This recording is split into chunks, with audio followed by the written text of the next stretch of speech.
رب زدنی علما وتفقد الطیر.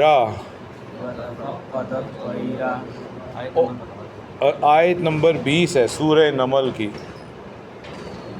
سورہ نمل 19واں پارہ آیت نمبر 20 مل گئی ہے. اور سلیمان علیہ السلام پرندوں کی دیکھ بھال کرنے لگے.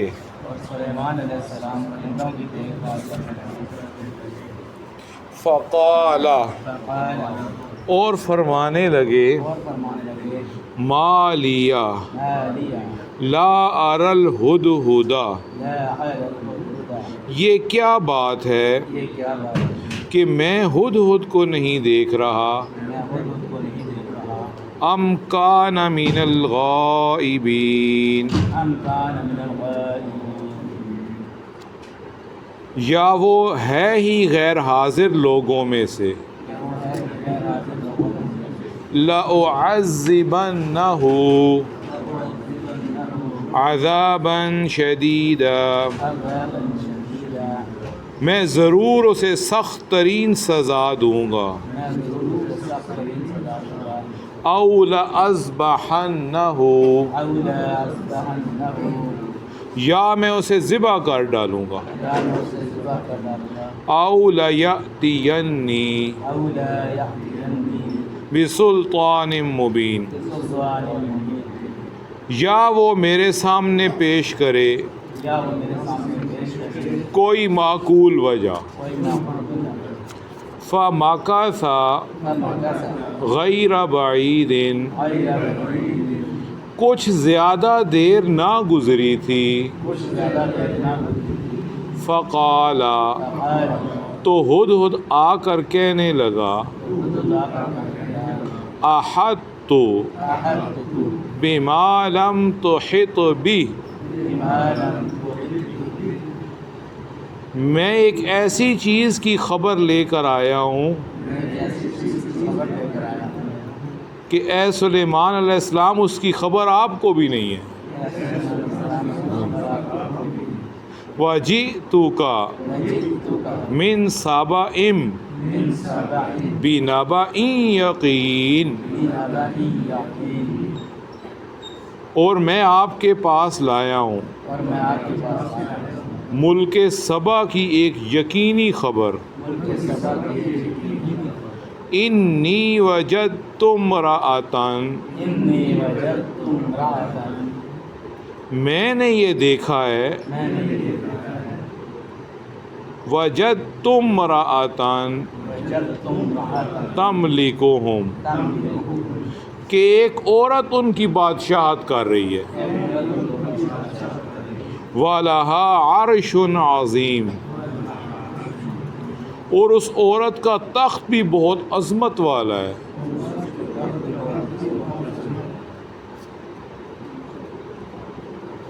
اچھا جناب پہلے یہاں تک کر لیتے ہیں، اگر اس کی تفسیر مکمل ہو گئی تو پھر آگے چلیں گے. اللہ سبحانہ و تعالیٰ فرما رہے ہیں آیات مبارکہ میں سلیمان علیہ السلام تفقد کرنے لگے پرندوں کا، پرندوں کی دیکھ بھال کرنے لگے، پرندوں کی حاضری لگانے لگے. جانچ پڑتال کرنے کو عربی میں تفقد کہتے ہیں. جیسا کہ تبلیغی جماعت میں بھی رائے وینڈ میں جماعتوں کا تفقد ہوتا ہے. مختلف جماعتیں پیش ہوتی ہیں، جن جماعتوں کو بزرگ اجازت دیتے ہیں وہ پھر باہر ملکوں میں جاتی ہیں، تو وہ ساری جماعتوں کو دیکھتے ہیں، اسے بھی تفقد کہتے ہیں. مجھے کیا ہو گیا مال یا لا ارل میں نہیں دیکھ رہا ہدہد کو، یہ وہ ہے ہی غائبین میں سے. لا اعذبن اس کو لا لمبا کر کے نہیں پڑھنا ورنہ مطلب الٹ ہو جائے گا. لا اعذبن کا مطلب ہوتا ہے میں اس کو سزا نہیں دوں گا، اور اگر آپ لا لمبا نہ کریں لا اعذبن اس کا مطلب ہوگا میں اس کو سزا ضرور دوں گا. دونوں کے مطلب الٹ ہے. او لاذبحن او یا میرے پاس کوئی معقول وجہ ہے. ماکاسا کا مطلب ہوتا ہے ٹھہرنا. ابھی وہ ٹھہرے نہیں تھے، زیادہ دور نہیں گئے تھے، مطلب زیادہ دیر نہیں گزری تھی.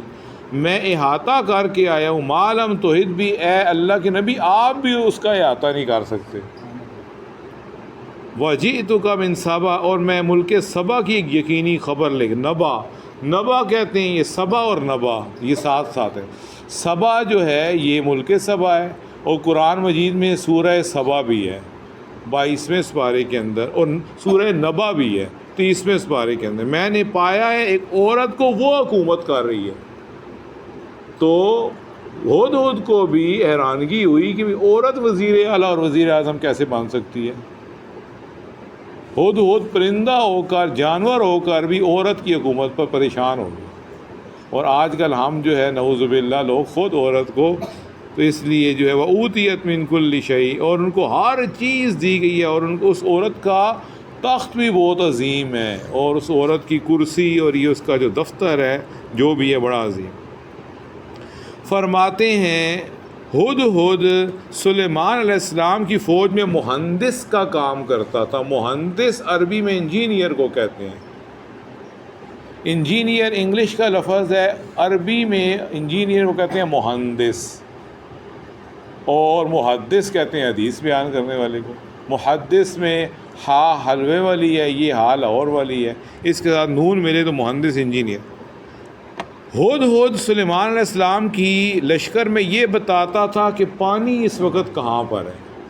سبحان اللہ. وہ پانی کا جیالوجی کا انجینئر تھا، وہ زمین کا، زمین کے اندر کا پانی اسے ایسے نظر آتا تھا جیسے زمین کے اوپر کی چیزیں لوگوں کو نظر آتی ہیں. سبحان اللہ. جب سلیمان علیہ السلام جنگل میں ہوتے تو اس سے پوچھتے بتاؤ پانی کہاں ہے، وہ پھر بتایا کرتا تھا یہاں پانی ہے، آپ یہاں پر پڑاؤ ڈالیں. اور یہ بتا دیتا تھا کہ فلاں جگہ پر پانی ہے، اور پانی کس لیول پر ہے یہ بھی بتاتا تھا. پانی کی گہرائی کتنی ہے، کتنے فٹ میں پانی نکلے گا. سبحان اللہ. اس کی پیمائش بھی بتاتا تھا. حضرت سلیمان جب ہدہد بتا دیتا حضرت سلیمان علیہ السلام کو پانی کا، تو سلیمان علیہ السلام اسی وقت جنات کو حکم دیتے اور وہ فوراً کنواں کھود جاتا. جنات تیز سے کام کرنے میں. حضرت سلیمان علیہ السلام چاہتے تھے کہ ہدہد کو پانی کی تلاش کا حکم دیں. جب دیکھا تو اتفاق سے ہدہد موجود ہی نہیں تھا. اس پر آپ نے آج ہدہد نظر نہیں آ رہا، کہیں وہ چھپ گیا ہے یا واقعی میں وہ حاضر ہی نہیں آج.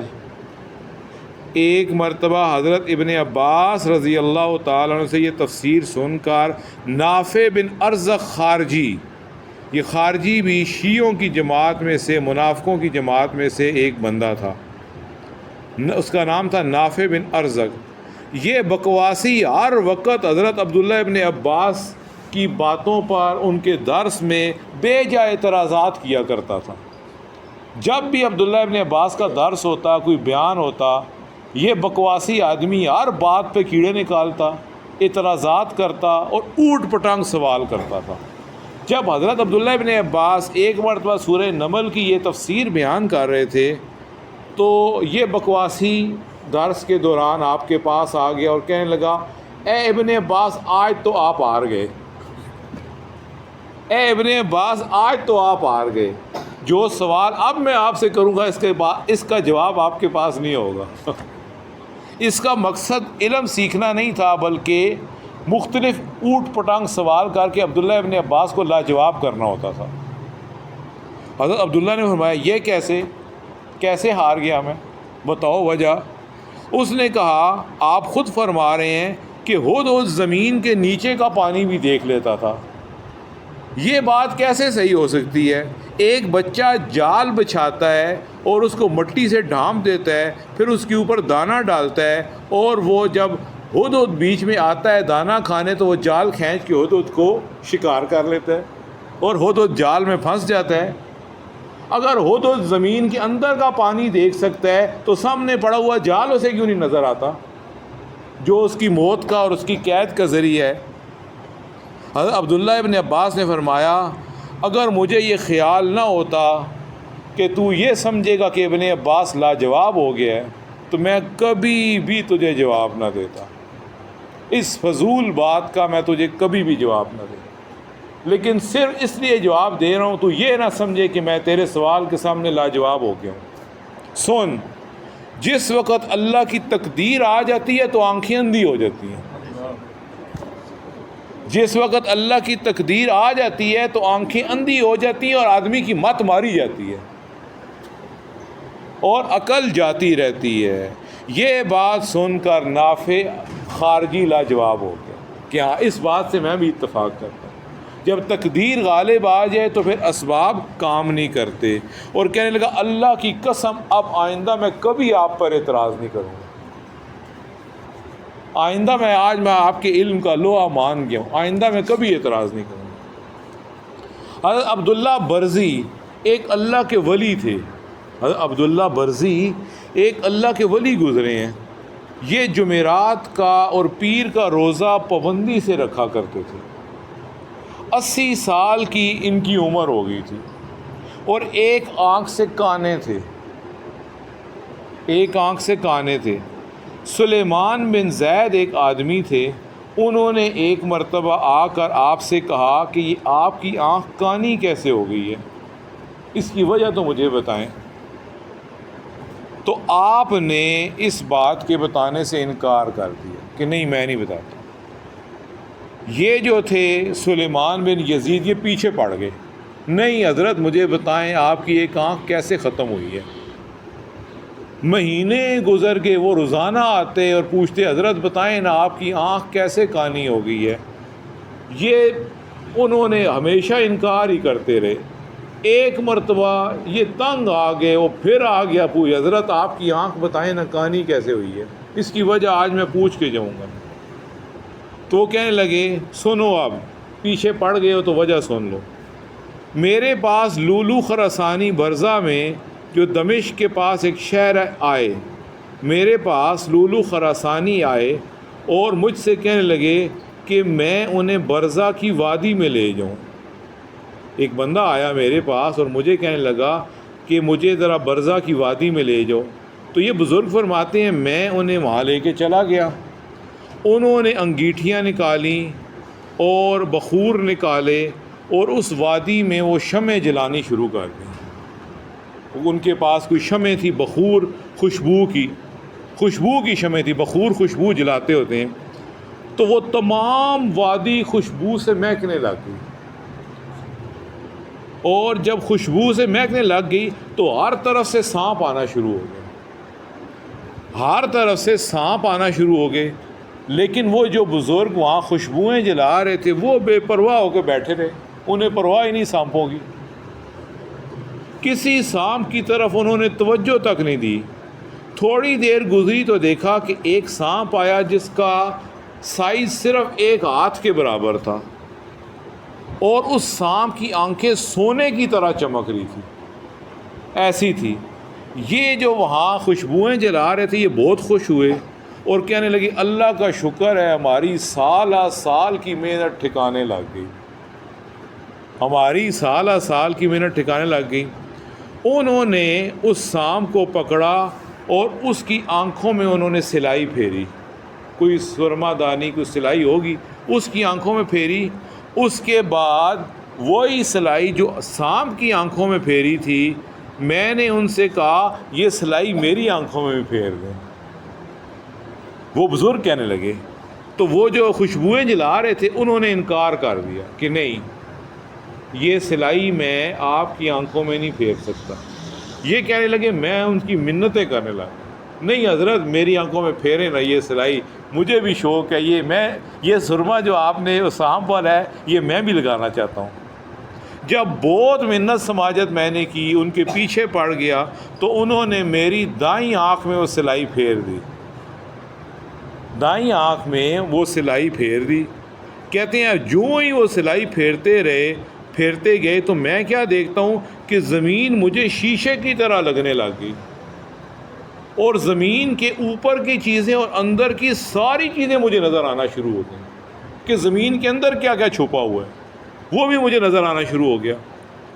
انہوں نے مجھ سے کہا کہ اچھا اب آپ ہمارے ساتھ کچھ دور تک چلیں، اب میں نے آپ کی آنکھ میں سلائی پھیری ہے نا، اب آپ بھی ہمارے ساتھ کچھ آگے تک چلیں۔ میں نے کہا ٹھیک ہے، میں نے یہ بات منظور کر لی۔ وہ باتیں کرتے کرتے مجھے بھی ساتھ لے چلے۔ جب میں بستی سے بہت دور نکل آیا تو دونوں نے مجھے دونوں طرف سے پکڑا اور ایک نے اپنی انگلی ڈال کر میری آنکھ نکال دی اور میری آنکھ کو پھینک دیا۔ وہی جو بزرگ تھے جو بخور جلا رہے تھے، انہوں نے میری آنکھ میں انگلی ڈالی اور آنکھ نکال کے پھینک دی اور مجھے یوں ہی رسیوں میں بندھا چھوڑ کر وہاں سے چلے گئے۔ میں اسی کرب کی حالت میں تھا، پریشانی میں، وہ مجھے چھوڑ کے وہاں سے چلے گئے۔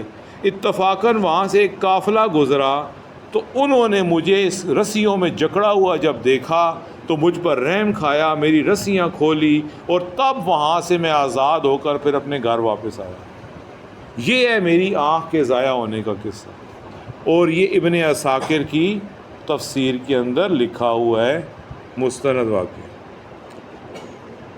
فرماتے ہیں یہ واقعہ ضمناً بیچ میں اس لیے بیان کر دیا کہ یہ اللہ کے ایک بزرگ گزرے تھے، ان کو بھی ایک کرامت ہوئی تو ان کو بھی زمین کے اندر کی چیزیں نظر آنا شروع ہوئی، جس طرح ہدہد دیکھا کرتا تھا۔ حضرت سلیمان علیہ السلام کے اس ہدہد کا نام تھا عنبر، ہدہد کا نام تھا عنبر۔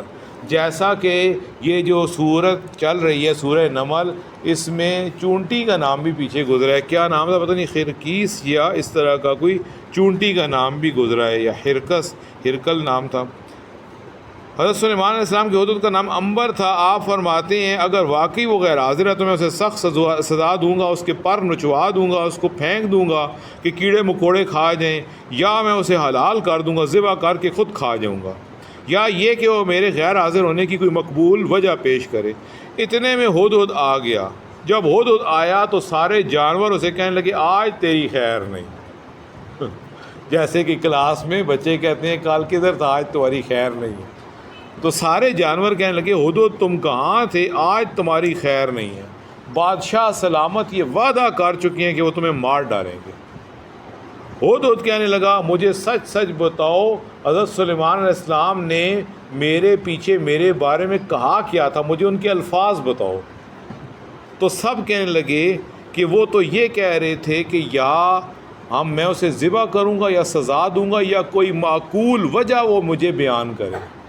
تو یہ جب اس نے سنا تو کہنے لگا آج میں بچ جاؤں گا، آج میں بچ جاؤں گا۔ حضرت مجاہد رحمۃ اللہ علیہ جو امام التفسیر گزرے ہیں اور عبداللہ ابن عباس کے شاگرد ہیں، وہ کہنے لگے کہ ہدہد اس لیے بچ گیا کہ وہ ہدہد اپنی ماں کے ساتھ اس نے سلوک کرتا تھا، وہ ہدہد اس لیے بچ گیا کہ وہ اپنی ماں کا بڑا خدمتگار تھا، تو ماں کی خدمت نے آج اس کو موت کے منہ میں جانے سے بچا لیا، اور ماں کے ساتھ کیا ہوا اس نے سلوک انسان کو ہمیشہ زندگی میں مشکل وقتوں میں کام آتا ہے۔ تھوڑی سی بات اور رہ گئی ہے، ہدہد کی حاضری کی وجہ کیا تھی؟ تھوڑی سی بات رہ گئی ہے، ہدہد کی غیر حاضری کی تھوڑی سی دیر گزری تو وہ آ گیا، اس نے کیا اے اللہ کے نبی جس بات کی آپ کو بھی خبر نہیں میں وہ لے کر آیا ہوں۔ اس سے پتہ چلا انبیاء عالم الغیب نہیں ہوتے۔ جی ٹھیک ہے، ٹھیک، میں اس کی ایک نئی خبر آپ کے پاس لے کر حاضر ہوا ہوں، میں سبا سے آ رہا ہوں اور پختہ یقینی خبر لایا ہوں۔ ان کے سبا حمیر تھے اور یہ یمن کے بادشاہ تھے۔ یہ سبا جو تھے یہ یمن میں تھا اور یہ یمن کے بادشاہوں کی خبر لایا تھا۔ ایک عورت ان پر بادشاہت کر رہی تھی، اس عورت کا نام تھا بلقیس، اس عورت کا نام تھا ملک سبا کی بادشاہ کا بلقیس بنت شرجیل، یہ سب کی ملکہ تھی۔ امام قتادہ رحمۃ اللہ کہتے ہیں کہ اس کی ماں جنیہ تھی، اس جو بلقیس کی ماں تھی وہ جن تھی، انسان نہیں تھی، اس جن نے کسی انسان سے شادی کی تھی، بہرحال یہ جن کی اولاد میں سے تھی۔ اور جو بلقیس تھی اس کے پاؤں کا پچھلا حصہ جانوروں کے کھر جیسا تھا، اس بلقیس کے پاؤں کا پچھلا حصہ جانوروں کے کھر جیسا تھا۔ اور ایک روایت میں آتا ہے اس بلقیس کی ماں کا نام رفاع تھا۔ ابن جریج کہتے ہیں اس کے باپ کا نام ذی سرخ تھا اور بلقیس کی ماں کا نام بلتع تھا۔ لاکھوں کی اس کی فوج تھی، لاکھوں کی اس کی فوج تھی. اس کی بادشاہی ایک عورت کے ہاتھ میں ہے. اس کے مشیر اور وزیر کی تعداد 312 تھی. 312 تو اس کے وزیر تھے، اور ہر وزیر کے ماتحت 12,000 کا لشکر تھا. اور اس کی زمین کا نام معارب تھا، اور یہ صنعاء سے 3 میل کے فاصلے پر ہے. ہر قسم کا دنیاوی ضروری اسباب، فوج، اسلحہ اور اچھی معیشت، تعمیر جو بھی تھا، تعمیراتی کام، سب کچھ، باغات، یہ سب چیزیں انہیں مہیا تھیں. اور بلقیس کا جو تخت انتہائی شاندار تھا جس پر وہ بیٹھا کرتی تھی، وہ سونے سے منڈا ہوا تھا اور انتہائی جڑاؤ کیا ہوا تھا اس پر، اور مروارید کی کاریگری اس پر ہوئی تھی. 80 ہاتھ اونچا تھا اور 40 ہاتھ چوڑا تھا. 80 ہاتھ اس کی اونچائی تھی، یعنی کہ 100 فٹ سے اوپر تھا، اور 40 ہاتھ چوڑا تھا.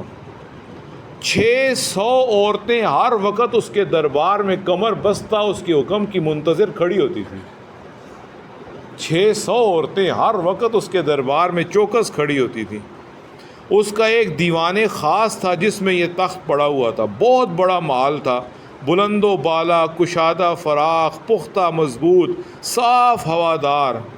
اس کے مشرقی حصے میں 360 جو ہے وہ کھڑکیاں تھیں، طاق تھے، اور 360 کھڑکیاں اس محل کے مغربی حصے میں تھیں.